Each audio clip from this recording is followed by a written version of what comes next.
اعوذ بالله من الشیطان الرجیم بسم الله الرحمن الرحیم. د سورونه چې داغو شوګري او بیخي په تکلیف کې نخپې سوځي او د هغې د وجې وله بار بار تش امتیازي ورځي، نو د هغو دپاره دا ډېر زبردسته دوایي ده. دې ته وایي ډایاکیور په نوم باندې دا د ملت لیبارټرۍ جوړیږي. تاسو له دې دا اجزام وګورئ او بل په دې چې دا کم ترتیب لیکلی شوی دی، نو ماشاءالله چې چا هم استعمال کړی دی الحمدلله ډېر زبردسته پیدا ورکوي.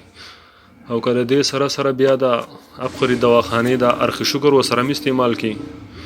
طریقه استعمال په دې طریقه استعمال کړي چې د ساري د دې نه 2 چمچې نه په 1 ګیلاس اوبو کې اچوي او د دې نه ورسره 1 چمچه خوري سار په نهره او ماښام په نهره باندې، او تقریبا دا 1 میاشت استعمال کړي. نو اول د خپل ټیسټ وکړي او بیا د دې استعمال نه پس خپل ټیسټ وکړي، نو ډېر زبردست ریزلټ ورکوي. او تقریبا لکه الوپیتک میډیسن استعمالي د هغې سره ګردې کمزورو کېږي، ډېر غټ نقصانات دی، او الحمدلله دې سره چې دغه ټول مسایل حل کېږي.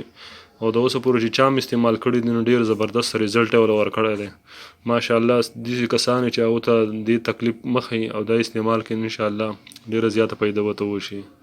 جزاکم الله خیر.